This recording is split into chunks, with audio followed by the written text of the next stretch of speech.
Hello મિત્રો, આપનું સ્વાગત છે આપના ચેનલ પર।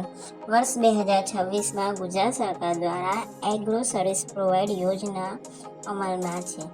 આ યોજનાનો મુખ્ય હેતુ ખેતીમાં આધુનિક સાધનોનો ઉપયોગ વધારવાનો અને ખેડૂતોને કૃષિ મશીનરી માટે આર્થિક સહાય આપવાનો છે।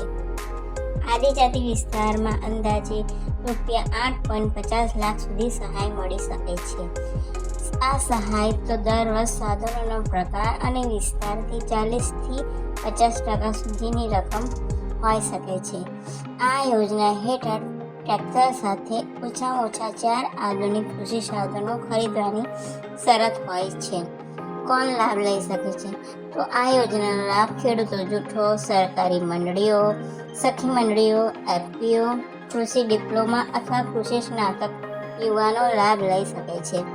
અરજી કેવી રીતે કરવી? તો અરજી કરવા માટે આ ખેડૂત પોર્ટલ પર જવું, પોતાનું લોગિન બનાવવું અને ખેતીવાડી વિસ્તાર વિભાગ પર પસંદ કરી અને તેમાં ઓનલાઈન એપ્લિકેશન આપવાની હોય છે। જો તમને મારો આ વિડીયો ગમ્યો હોય તો પ્લીઝ શેર કરજો, સબસ્ક્રાઈબ કરજો અને લાઈક કરજો। ધન્યવાદ।